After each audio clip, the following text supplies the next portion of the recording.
nerepati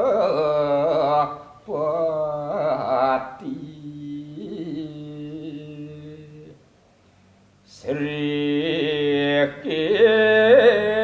Keswarya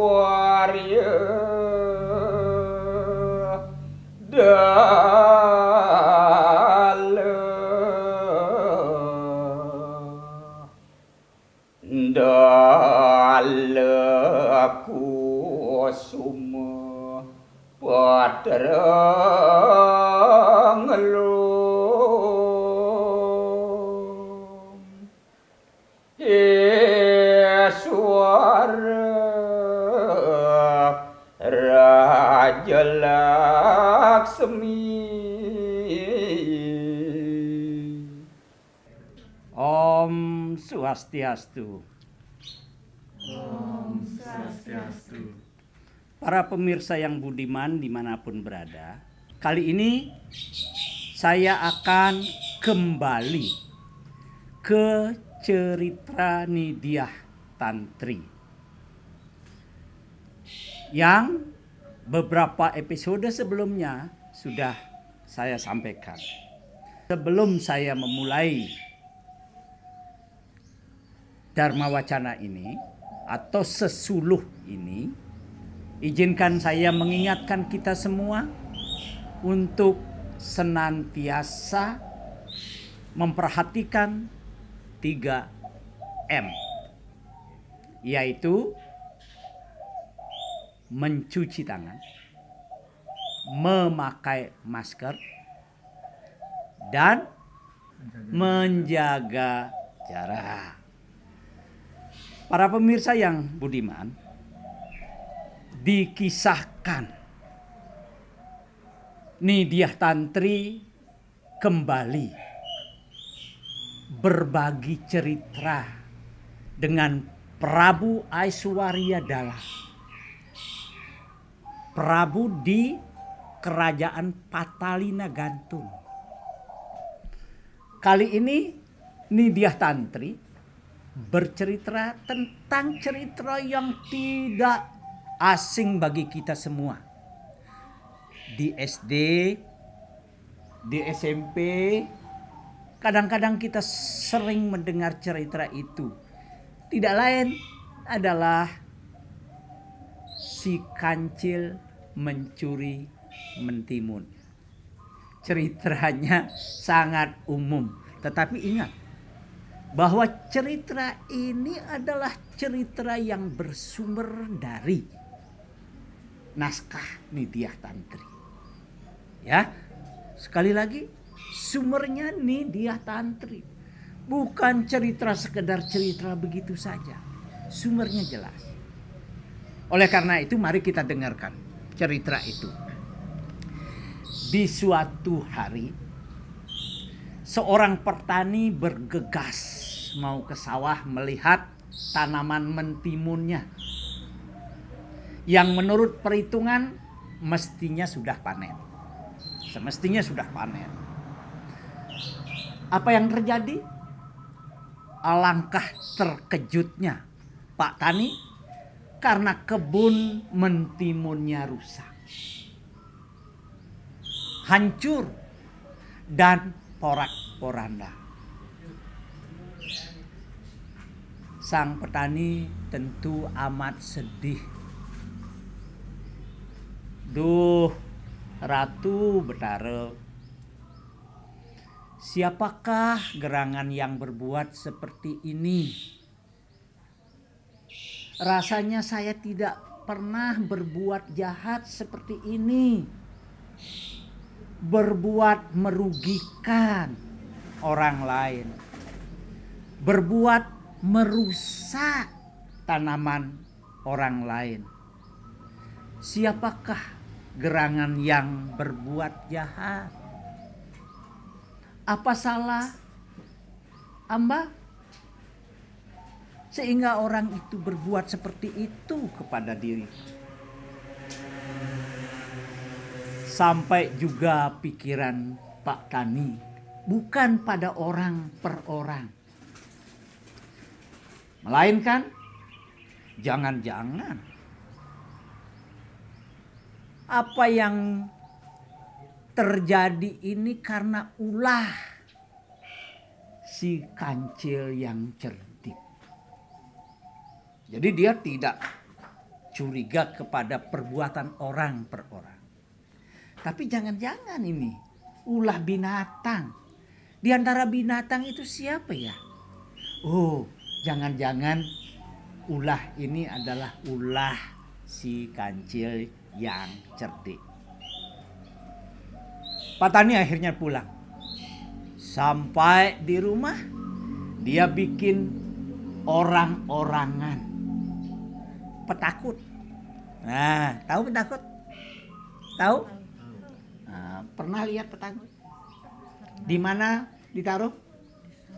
Di sawah, di tengah sawah gitu. Dia akhirnya membuat petakut untuk menakut-nakuti orang. Tapi seluruh tubuhnya petakut itu dibubuhi lem. Maksudnya apa? Siapapun yang mendekat dan memegangnya akan ketangkap. Kira-kira begitu. Petani juga sudah berpikir. Si kancil itu hewan cerdik. Jangan-jangan dia tahu bahwa saya membuat orang-orangan itu dan ia kemudian mengejeknya sebagai orang-orangan yang tidak bisa mengejarnya. Si kancil begitu melihat orang-orangan itu tertawa sinis. Ya, tertawa sinis dan dia kembali mengambil dan merusak kebun Pak Tani. Dasar si kancil suka jahil. Ia tidak puas hanya memakan dan mencuri mentimun. Ya, tapi juga merusaknya. Ya, dia merusaknya. Saking jahilnya, ia kemudian mengolok-olok orang-orangan. Kamu kan orang-orangan. Mana bisa kamu nangkap aku? Kira-kira begitu ya. Ya. Akhirnya apa yang terjadi? Dibelakangi orang-orangan itu.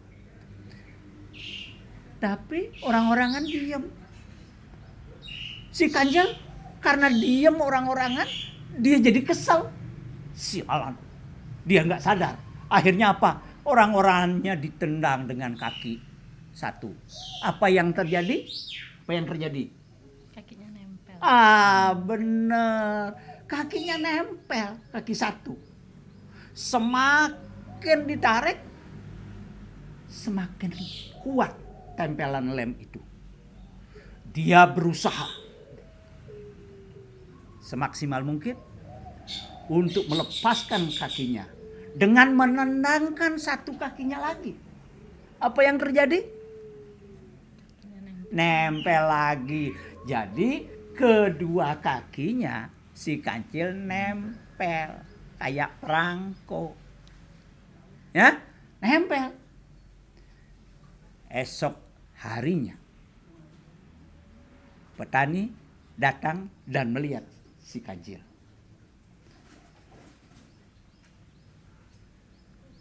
Rupanya ini yang membuat kebunku rusak. Ya. Akhirnya Pak Tani berkata, rupanya kamu yang merusak kebunku. Sesungguhnya kamu boleh makan mentimun seperlunya. Tapi jangan merusak. Tindakan merusak itu adalah tindakan dosa. Tindakan menghancurkan itu adalah tindakan dosa. Oleh karena itu, kenapa enggak kamu ambil 1-2 biji mentimun ketika perutmu sudah kenyang, maka kamu tinggalkan kebunku. Bukan sebaliknya, malah merusak kebunku. Inilah karma pala yang engkau harus terima. Inilah buah dari perbuatan tidak baik yang kau lakukan. Oleh karena itu, kamu akan kutangkap, akan kubawa pulang, dan aku akan jadikan kamu sate. Ya, yang lezat. Akhirnya si kancil ditangkap dan dibawa pulang. Sampai di rumah ditaruh di dalam kurungan itu apa? Ya, ditaruh keranjang, ya, ditaruh di atasnya diisi batu. Kancil, kamu sementara aku tahan seperti ini. Aku akan ke pasar. Mau membeli kalbase. Ya, rempah-rempah. Saya akan jadikan kamu sate. Saya akan jadikan kamu rawon. Begitu Pak Tani pergi menuju pasar, tiba-tiba ada anjing yang gagah datang. Melihat si kancil di dalam keranjang, si anjing bertanya, "Kancil, kamu kenapa berada di tengah keranjang?" Berpikir si kancil, karena dia cerdik, dia bilang begini, "Anjing-anjing, aku akan dijadikan anak angkat oleh Pak Tani. Ya, sekarang Pak Tani sedang ke pasar, belikan apa? Belikan aku kain, belikan aku baju, belikan aku udang. Karena aku segera diupacarai menjadi anaknya Pak Tani." Wah, begitu dia ngomong. Apa yang terjadi? Si anjing ngomong, "Kancil-kancil, kalau melihat perawakanmu yang kecil itu, kamu gak pantas jadi anaknya Pak Tani. Biar aku saja jadi anaknya Pak Tani. Aku baru pantas. Potonganku tinggi, lebih gede dari kamu.